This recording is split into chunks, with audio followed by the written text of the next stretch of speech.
Welcome back to the Armchair Gaffers show. You are here with myself, Walks, the CEO of One Touch Passing. One day I'm going to be able to show this and actually prove my worth to our nearest and dearest supporters. Because for years they've been saying, "Oh, we need to see you guys play," but no, we'll get that done soon. I'm also here with ACG Scorch.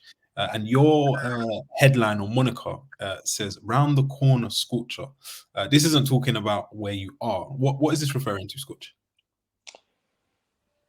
It depends what country you're in. Because if you're in Spain, Okay. it is quite different to if you're in, say, East Midlands. Fair. What's the difference between the two? One's in the sky. One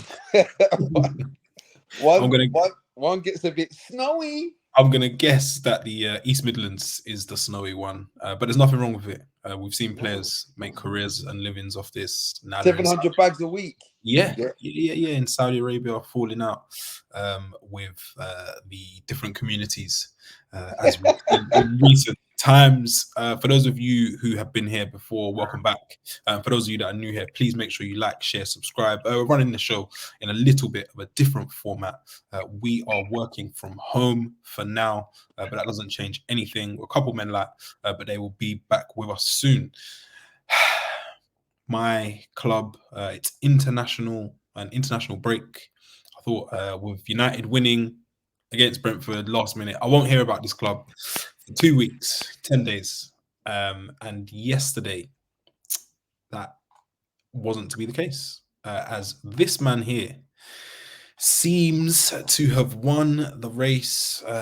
He is set to buy 25% of Manchester United for £1.3 billion. Really? A lot of money. Some people say that he is overpaying for what he is set to receive. You'll know also on Saturday it was announced that Qatari businessman Sheikh Jassim bin Hamad Al Thani has withdrawn from the race to buy the club. Scorch, have you ever seen Sheikh Jassim? Because I feel like the picture of him is AI. You know Matt Haynes?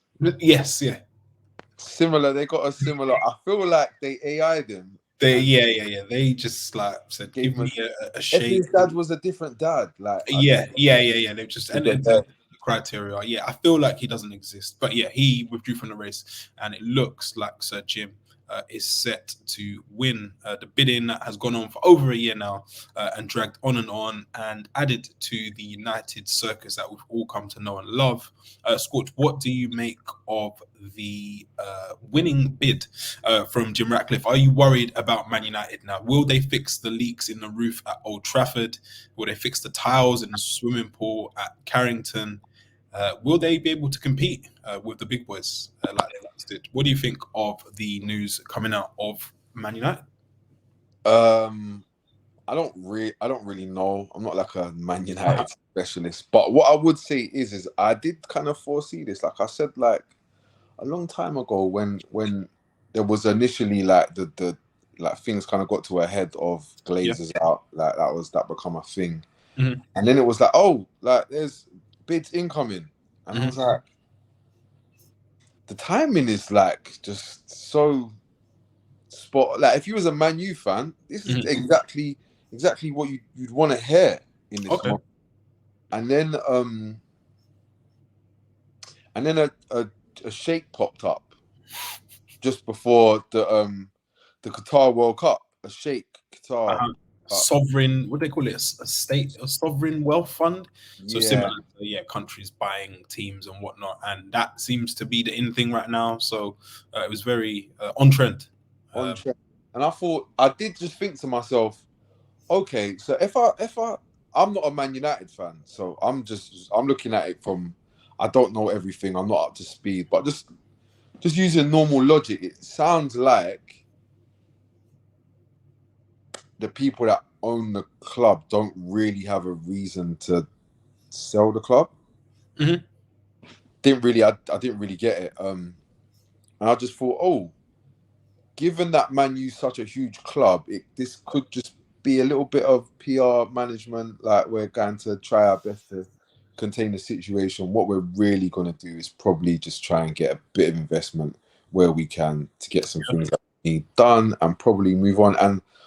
And what was kind of rattling me also was I kind of didn't feel like the pictures I was seeing of Sheikh Jassim Okay. didn't really feel like they were genuine photos.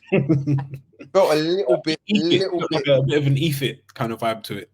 Bit catfishy, like, you know, when you've got something you can change the colors on it and that. Yeah. Change the top. Oh, this is what it looks like with this top and with this hairstyle. And I just thought, not sure. And then fast forward, we get to hair, and now it's not that. And I just thought, yeah, that sounds about right.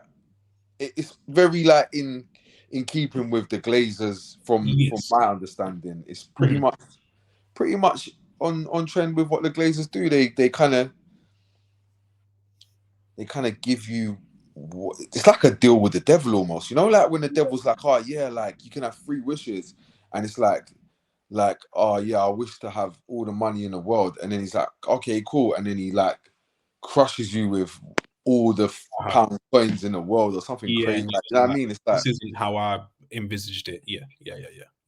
And this probably isn't how many United fans envisaged the takeover. And as I said, in the modern era of countries buying teams and whatnot, this isn't how United fans wanted to play out. And I know there's a lot of controversy and nothing is promised with Sheikh Jassim's bid, but a lot of United fans, I think, will be feeling hollow, and a lot of people are saying, the Glazers have managed to somehow mess up their exit, which a lot of people are saying 2026, Jim Ratcliffe is earmarked to fully take over and buy more shares and whatnot.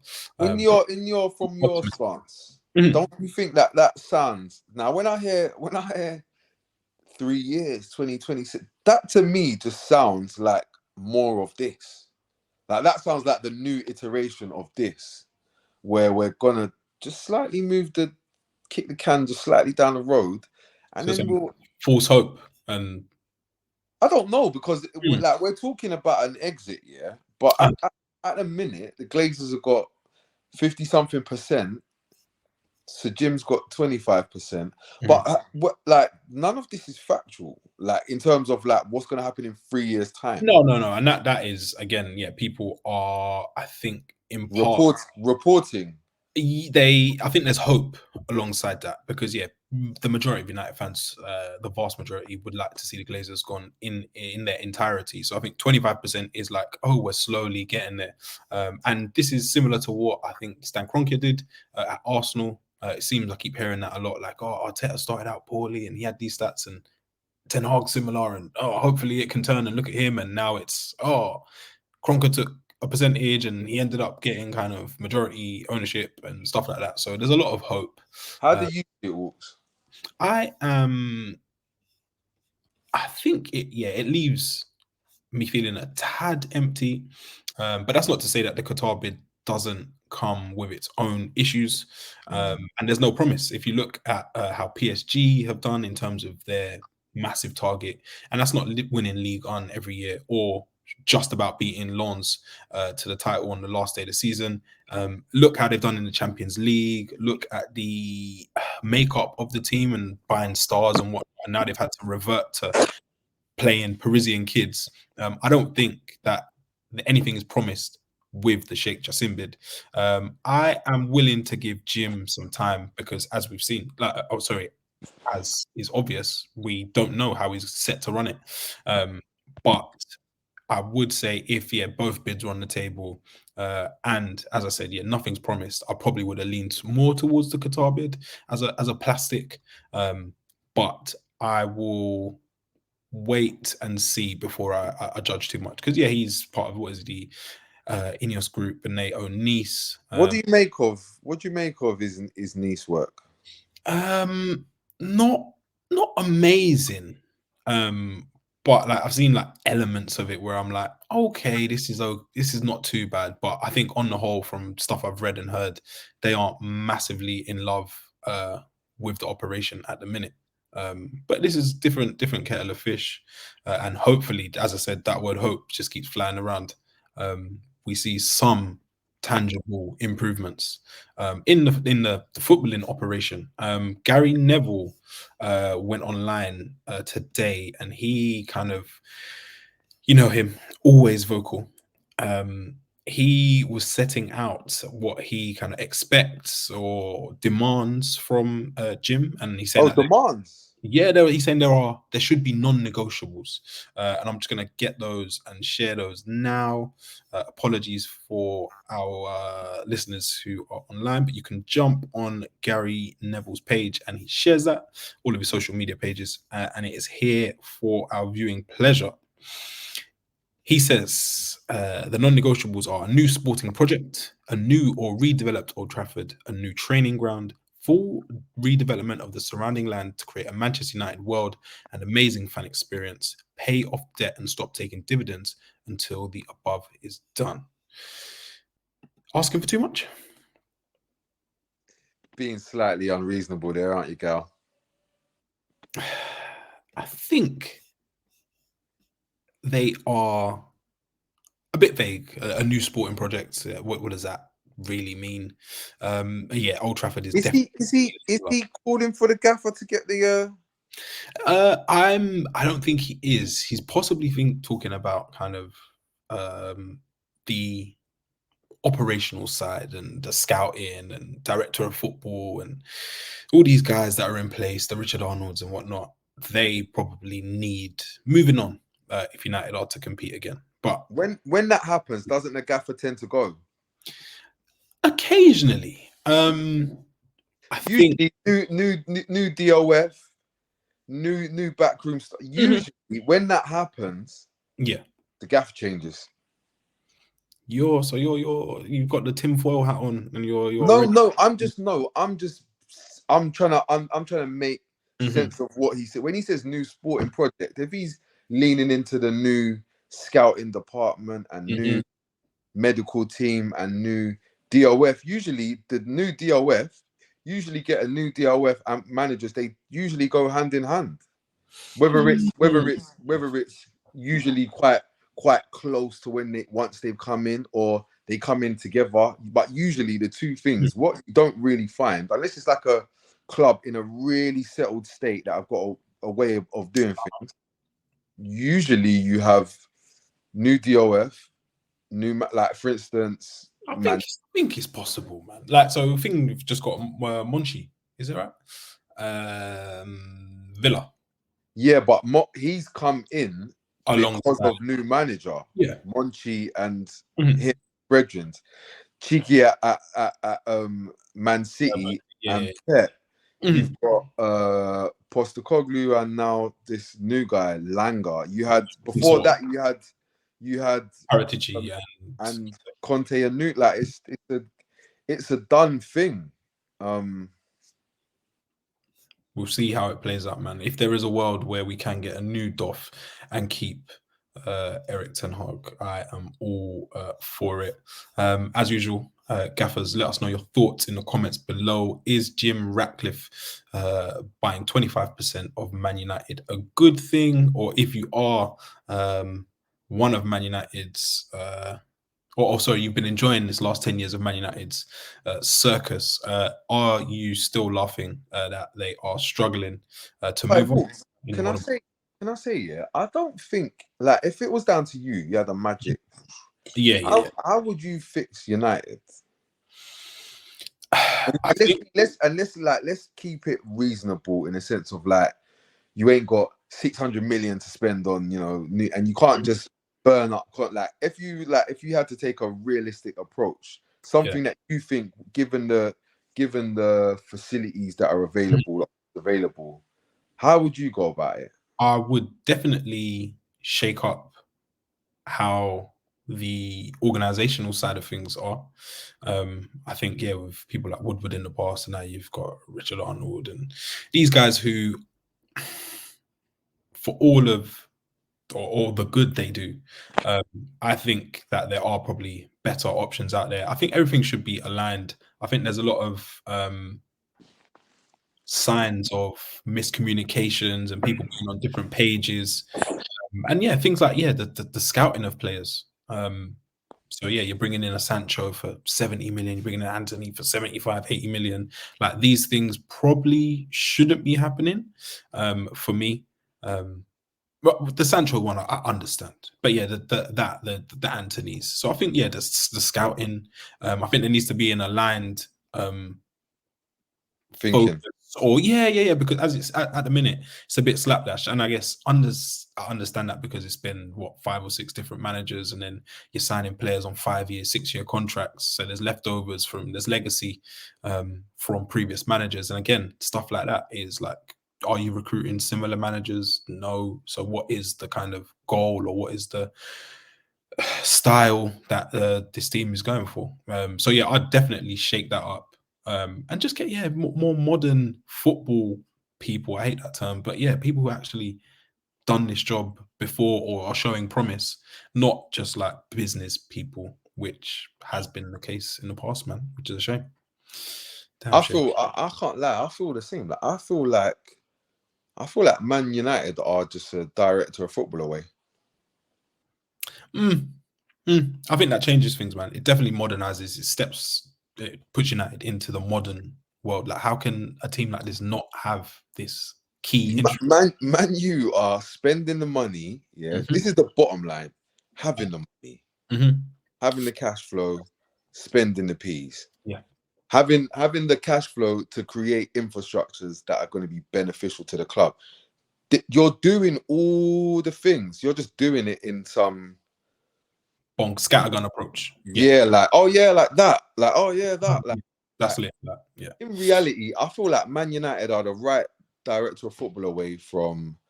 That's going to make a decent scouting network. That will bear fruit because Man U will be able to attract the coldest of the cold, and you're within a sick catchment area anyway, and your catchment area is the world anyway. Like your catchment area is the world. How about that? Yeah.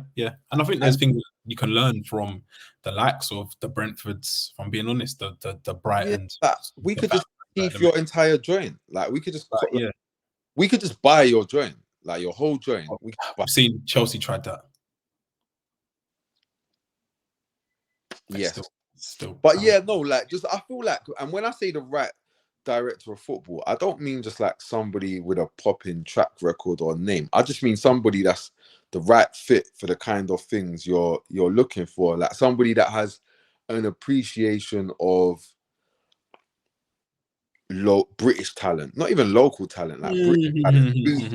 Be Scottish, Irish, English, Lancashire, whatever it may be, but also has an appreciation for the foreign, but the right type of whatever. Like I just feel like, yeah, I feel like it gets blown because Man U's such a big company and there's so much money exchanging hands and there's so much currency in the term of views and clicks and all of that with United. Yeah.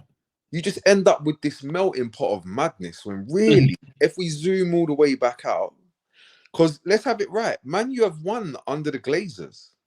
It's just that they've been left by themselves to run the ship. Just get somebody that knows how to run. You don't know how to run the ship. You own the ship. That's cool, but you're not a yachtsman. You're not a sailor. You know what I'm saying? Like, yeah. Get the proper people in the places. Yeah, was it round pegs in round holes as opposed to round pegs in square holes? But yeah, we'll see how it plays out. Hopefully, Jim can bring a bit of that, man. Fingers crossed. But yeah, Tuesday seems to be D-Day, sorry, when it will all be settled and decided. You know what I do? I do worry a bit though about Jim. Can you put that picture up? Can you put that picture up again? Yeah, nah. You see him? He's not giving me Manchester United. He's a United fan, you know. No, what he's giving me is geezer that tried to get Chelsea on the cheap. Geezer that tried to get Barca because they had financial problems, and then after that managed to get United. He said he wanted 100%. Then he said, "All right, cool, I'll go down to 7." And then a geezer that wanted 100% of it has now got 25% of it. And also, we have to say this for the record: he's made Nice meaty. He's made Nice into a club where Ross Barkley goes there for a jolly up. Yeah, and that's not cool. And he had what the Aaron Ramsey experience and Pepe. We have to say it. So with that said, but no, they were okay in and around that. Yeah, no, I'm not saying Nice are a terrible club. I'm just saying we've got to put everything on the table. Yes. And I'm just looking at him and I think you seem like a business guy. You seem like a guy, like he was circling around Barcelona and circling around Chelsea like a vulture when there was an opportunity to come up, to flip some peas. And he's ended up with Man United. And I just think, is this the same thing? Are we talking about him loving? We can come away from the thing. Are we talking about him being a Man U fan when really he might be a vulture, businessman in a Man United shirt? Yeah, we circling. We will see, man. I'm hoping that as a Man United fan, he's suffered enough and knows where things need sorting. But as we say, time will tell. But Tuesday seems to be D-Day. In other big football news, it is an international break this week. So we're flying all over the shop. This happened.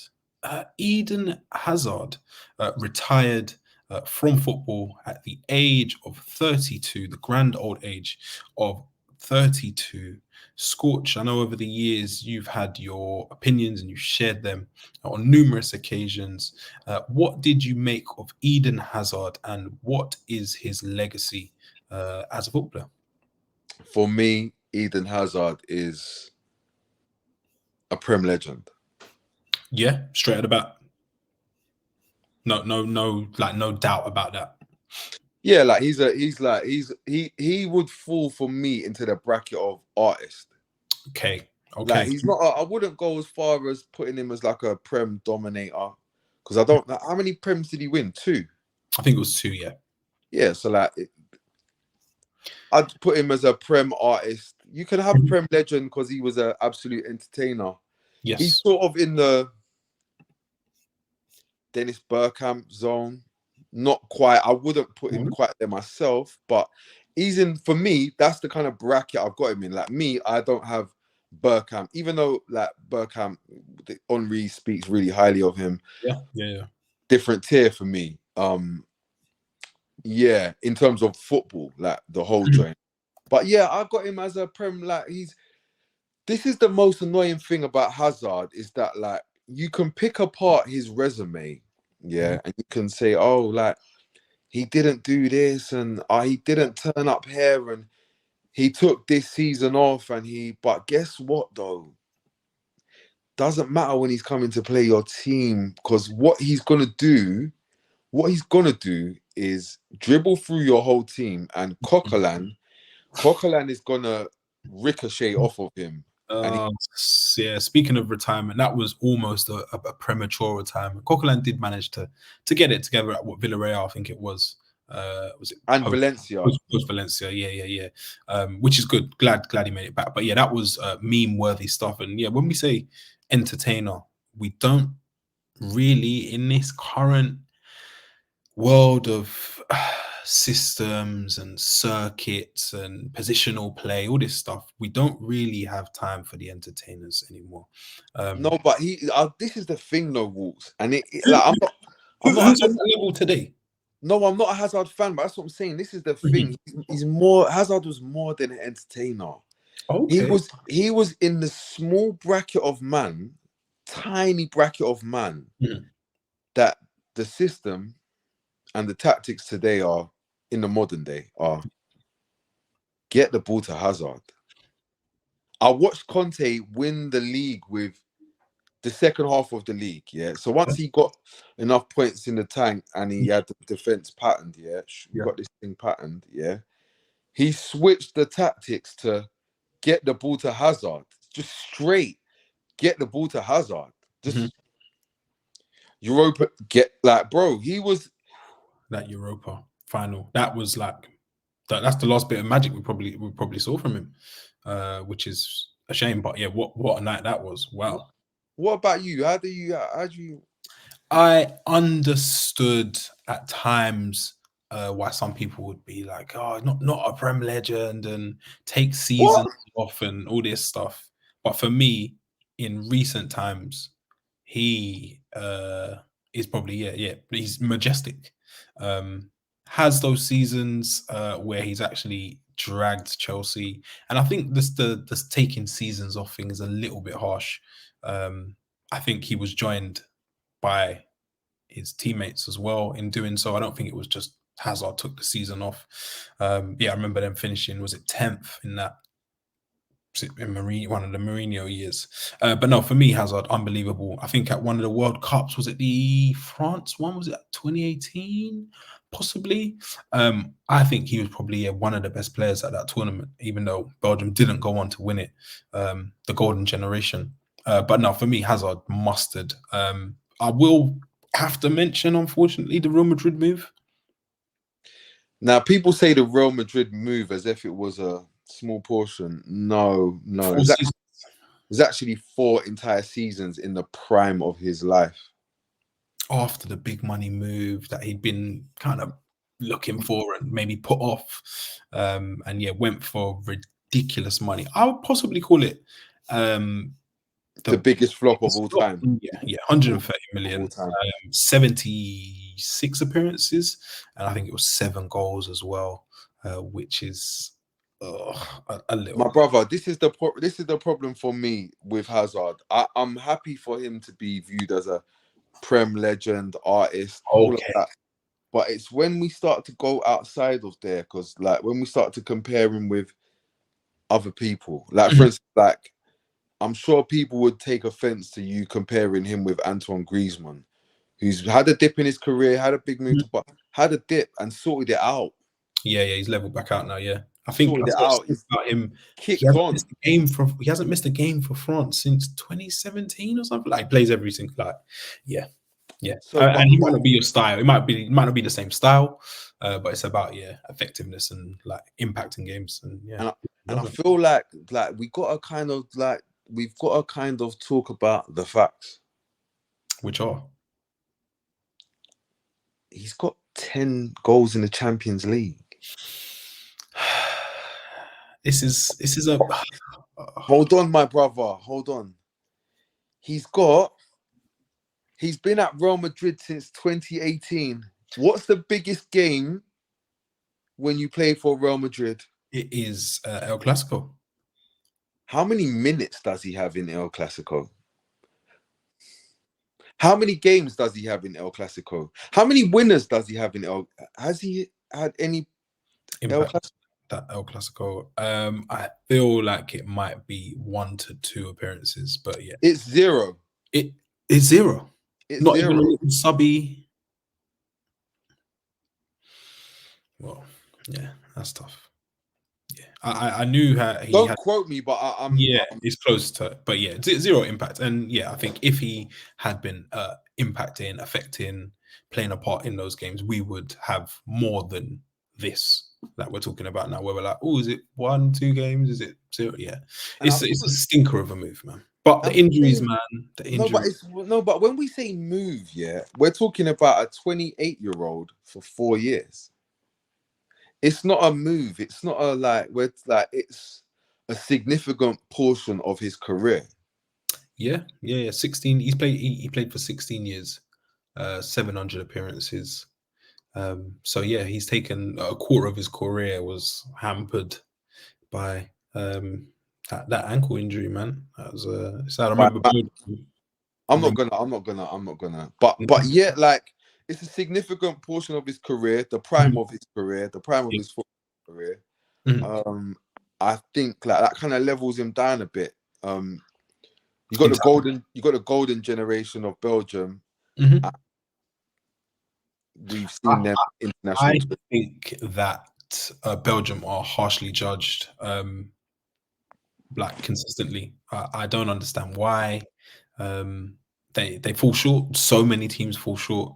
But I think you weigh up what they have versus others at the peak of their thing, similar to English teams that we've seen fail, or less. If you look at it in the kind of in its and you hear the same things. You hear the same disappointments. But yeah, like I feel like Prem Legend is exactly where he's at, and I feel like he's a prime example of a Premier League product, excellent product. Okay. Like we feel like he's achieved more than he's achieved. Like he's got 10 goals in Champions League, bro. 10 in the take it in. If he was that person, if he was a football legend, not a Premier League legend, yeah. How many seasons was he at Chelsea, and why was you not in the Champions League for them? And when you was in the Champions League, why are you not giving me at least 3 a campaign in the group stages against? To be fair, Mulder. A couple of those campaigns were under Conte, and we know how he does in Europe. So we'll shoot him some bail there. But yeah, like, and also as well, like, he had like great managers. And I think, do you know why I think he's unlucky though? Like, either end of his kind of Chelsea run, they picked up the Champions League, which I think is just bare weird. Was it they won it the season before he was there? And before, and like the second... yeah. Ugh. Maybe Champions League's just not for him. And you've said it here, we've seen it here. The stats show it. But no, all in all, a Prem legend. Full stop. Yeah, facts. And yeah, there's rumors about him being given a job at Chelsea. People are saying, I think Pochettino is leading the charge to get him some sort of role at Chelsea. Be interesting to know what the role is. I'm really starting to dislike that guy, you know. Doesn't take much. He's becoming, do you know how I know he might be the right man? Because he's doing Chelsea things. Yeah, singing the party line. Yeah. And which Chelsea fan's gonna say no to that? The Chelsea hierarchy at a time like this need good news stories. So I'm sure they'll be probably offering an opportunity out to young Eden. Quick bit of good news on Chelsea. Cole Palmer isn't supposed to be as injured as they said. He came off early injured for the under-21s. Yeah. And I'm thinking, I feel like Cole Palmer is the most important player in that team right now, as crazy as that might sound. Yeah, quite crazy. I feel like he's the only person in their team for Chelsea. So like, I don't think that matters much. I feel like Cole Palmer's the only person in that team that plays between the lines and is comfortable doing it.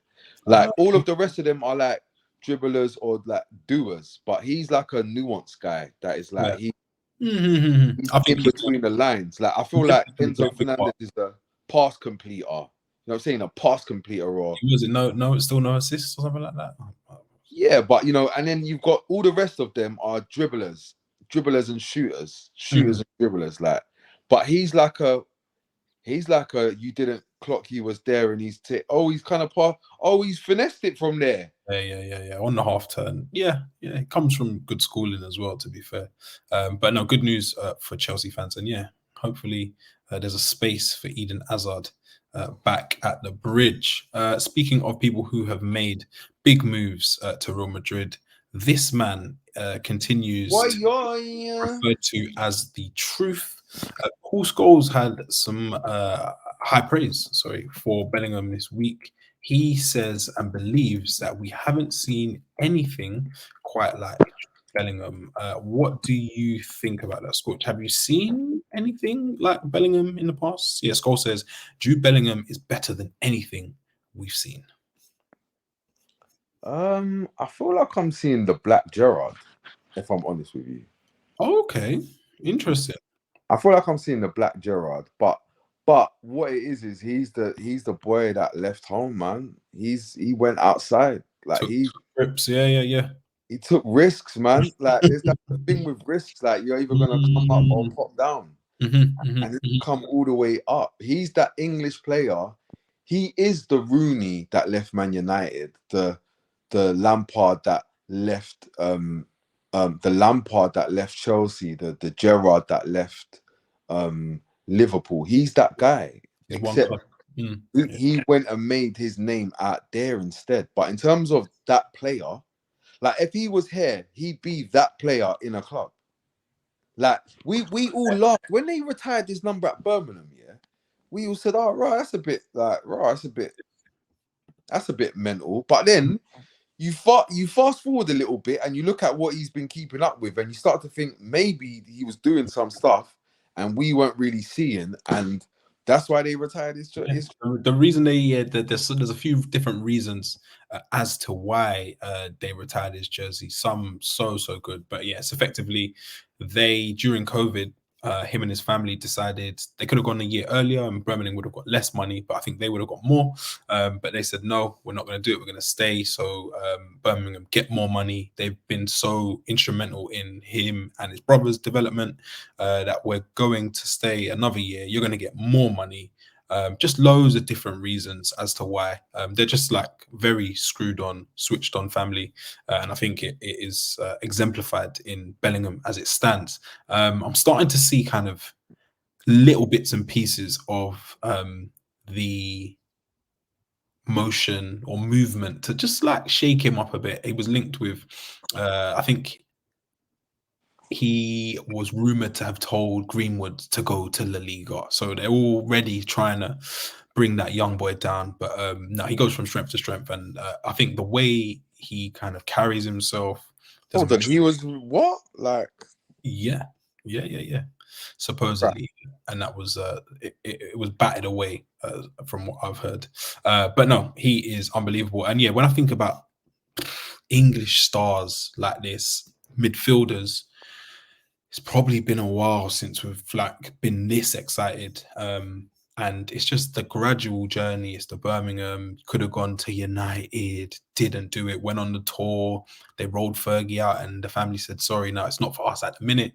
Then he went to Dortmund, which is like the perfect breeding ground for these young, hot prospects. Did his thing there. Unfortunately, didn't win the league at the end of last year, but he gave every single thing that he had, and was just a great signing for them. And then now he's at Madrid, and it's kind of like, how do you continue at this level? He's only 20 years old. So yeah, I think Scholes is probably along the right lines. I don't agree with Scholes on everything, but yeah, I'm trying to think of players who have impressed in such a short space of time consistently like this, and it's hard to find, man. I'm just hoping that he stays fit, and we've got a big tournament at the end of the year, man. Could play a part in that, I think. When I see Jude, yeah, I feel like I'm watching a movie. Like, it doesn't seem real. Like he's doing all the right things. He says all the right stuff. He makes the right jokes. He's got a celebration which is over the top, but guess what? Oh my God, celebration's messed, man.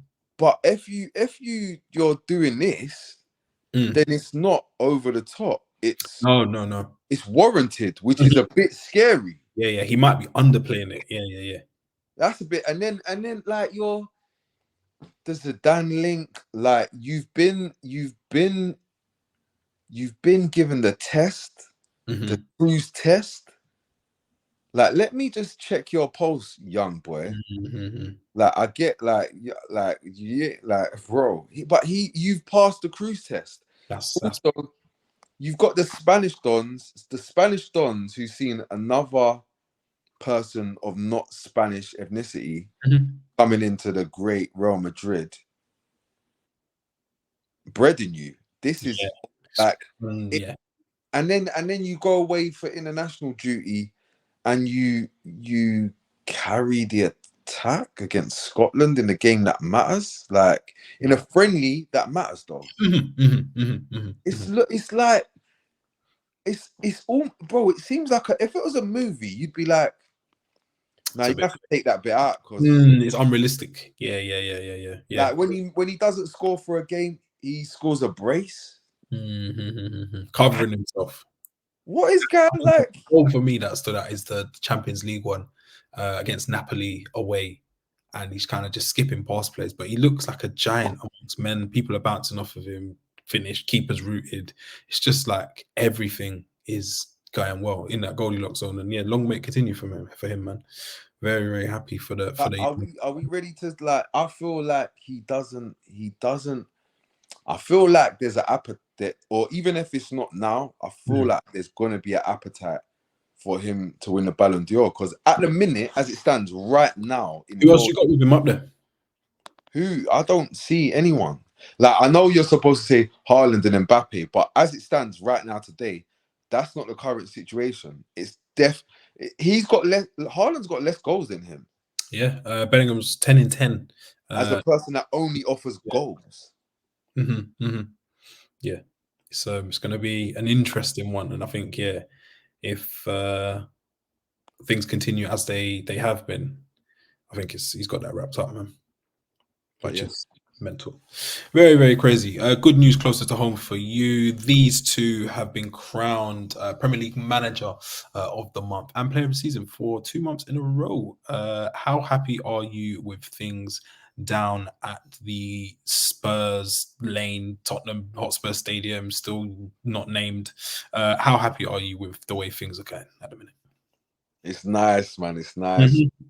After years of ups and downs, suffering, getting close, you must be over the moon. And how much do you think Ange has played a part in the somewhat revival of Heung-Min Son? I still don't think he's flying like he can, but it's a big improvement on what we've seen basically on the last year and a half, I'd say. I do like, people like to hide behind the whole injury angle. Okay, you mentioned the abdomen thing. I was seeing things that didn't make sense. That's the bottom line. But yeah, like I don't like. For me, like I like when somebody I didn't really see it that way. Like Heung-Min Son, Player of the Month, but then somebody broke it down to me, and it was like goal against Liverpool, brace against Arsenal, hat-trick against Burnley.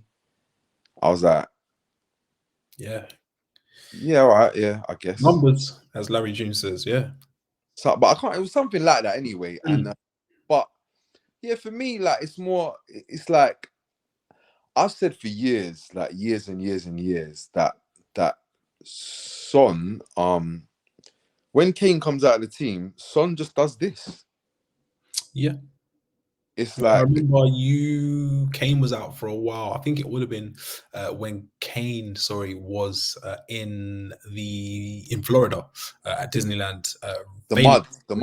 Yes, the Bahamian mud in the Bahamas, and he didn't return. And you said, "Let's have a bet. I think Son can play as a 9 across the whole season and do well." And I was like, no chance. And it didn't actually transpire in that fashion. But yes, as you said, this is something that you've said for a while.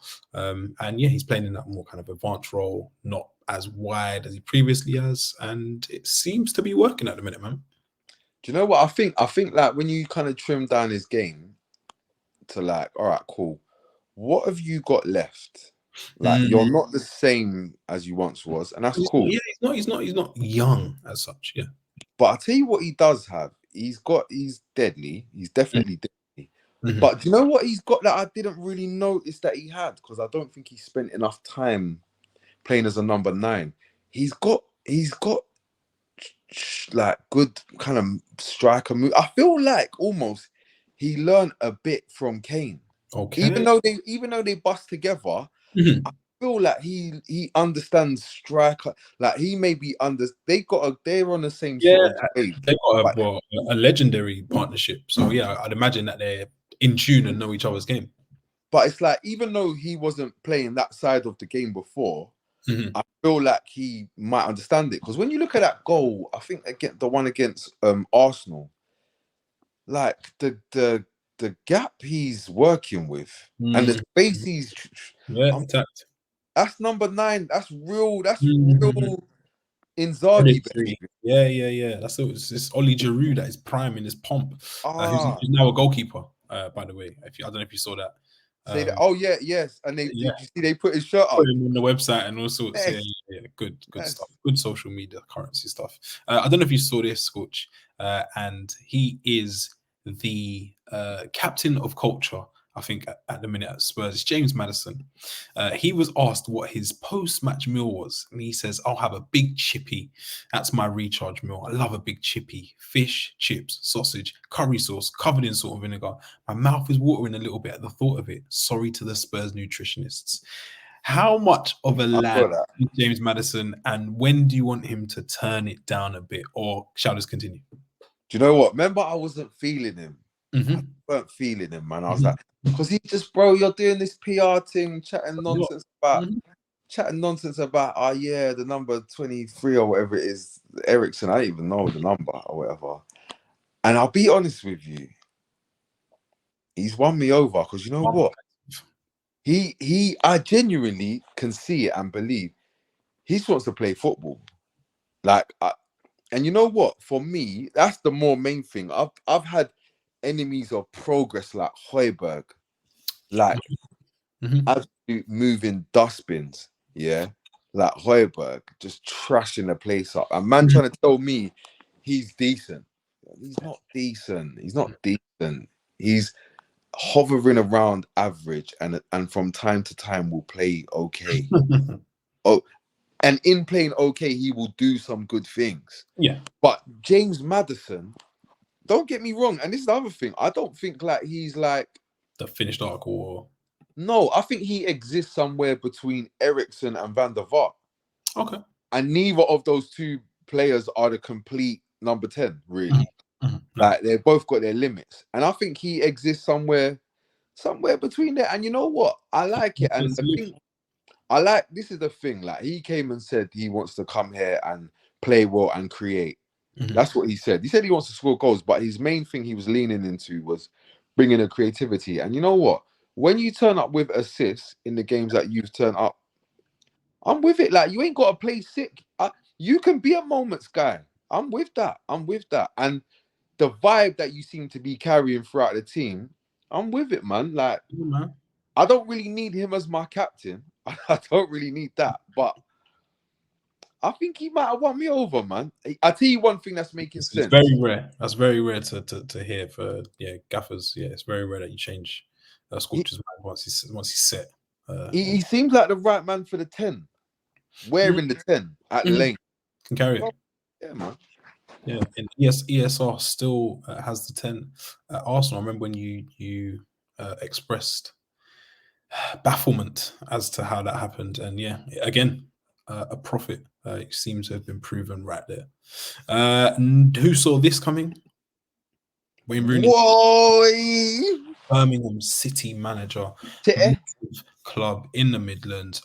Tom Brady is the force behind it. Not Tom Brady walks. What should I refer to him as? It's Tom. Tom Brady throwing money around. How do you see this playing out? Birmingham City sit sixth in the champ at the minute. Do you think this is the job for Rooney to show what he's made of previous stints at Derby and further afield at Washington, DC? DC United. Sorry, DC United. How do you see this playing out? Do you know what? So far as it stands, he's kind of done his thing. Yeah, in terms of the stars that have gone on to manage, so we've had the likes of the Lampards, the Gerrards, you've had Ole, you've got Arteta at the minute. Yeah, where do you think really fucking Ole in there? Yeah. Good. Oh, I thought you just mean people that have played. No. These are our legends. He's a Man United legend. Can't take that away from him. No, but those guys are football legends, though.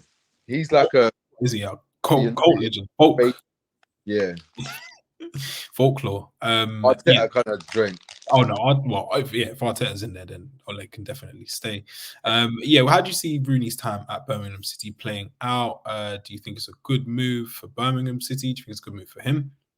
Yeah, I feel like Wayne Rooney's doing the he's doing that slightly northern thing, which is, it's like people forget, yeah. Like Steve Bruce was a guy. Yeah, no. Yeah. For the younger gaffers amongst us, he's top. But he wasn't above taking a Birmingham, a Hull. He did Birmingham and Villa, innit? He's not above that. Mark Hughes was that absolute guy of guys. Yeah. Manchester United, Chelsea, Barcelona. This is a guy, like not a regular guy. Go and watch that. That shot. Find it if you can on YouTube of him striking that volley at Man City in training as a manager. Yeah. Yeah, you don't see that a lot. Like, bro. So, but him, also not above going to Stoke City. He'll keep it stepping, bro. Step down, no press. Like, he's not above those. And I feel like Wazza is something in the air. Like, he's not too cool for anything. So, but with that though, I feel like he'll roll his sleeves up, get the work done, get the boys on side. I think he's one of those unique. He's one of those unique people that easy to buy into. I don't know what it is about universal kind of respect, or yeah. There's something about Gerrard and Lampard. Okay. There's something about them that there's an air to it, yeah. Like, they are great. They're great footballers. But I don't know how people feel about them as all round as people. Yeah. I don't know. But I feel like Wazza, innit? Like, you'd have a pint with him. You'd probably win a fight. Like, he's got it all. Yeah, he's It's funny you say that, because Gerrard should be cut from the same cloth, but you do feel that there's a little bit of a difference, and some snide remarks and stuff. Even when like Chukwuemeka moved to Chelsea, he was saying like some interesting things when he was at Villa. And there's been different examples. Him sneering at the Stretford end and then losing, like little things like that. A bit weird. But no, I hope it goes very well. But with Tom Brady alongside him, I think anything's possible. That man, they both know how to win.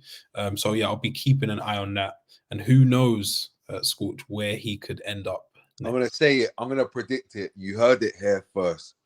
I can see if Manchester United go on a little run of not being patterned and come down a peg or two, like sometimes you gotta start again. You gotta rebuild ground up. It's what that Arsenal did with Arteta. Two 8th place finishes. And if Wayne Rooney continues his ascendancy with the PR machine of Tom Brady, the GOAT. Is it 17 billion impressions? I think they got after him announcing that he's tied in with Birmingham. Bro, you mix in the Tom Brady with a bit of the Manchester United. I can see Wayne Rooney ending up as Manchester United manager in like 2.5 seasons. I could see there being like, say things are not in a great place and you've like you can end up resetting the sporting project just by we're on the floor. Let's just say like Man United, and this is really far-fetched. I don't see this happening myself, but say Man United end up outside of Europe. At that point, you're finishing the second bottom half of the table, stuff like that. Like, you could do anything, and I feel like when you're in that space, not only do you need to reset things from a sporting perspective, but also there's work to be done in terms of getting the fans on side. And I feel like legacy things aligning to where Rooney makes sense on a lot of different levels. Interesting. We will see how it plays out. I, for one, hope that isn't how he finds his way to the dugout at Old Trafford. But yes, stranger things have happened in this crazy game. I guess that brings us to the end of our weekend review. Thank you for those of you who have tuned in. Please make sure you like, share, subscribe, and comment as usual. This is our weekend review set up for a little while. So please get used to it, settle in. But it's the same good content that you can come to expect. And we will catch you all later this week. Peace. Stay safe.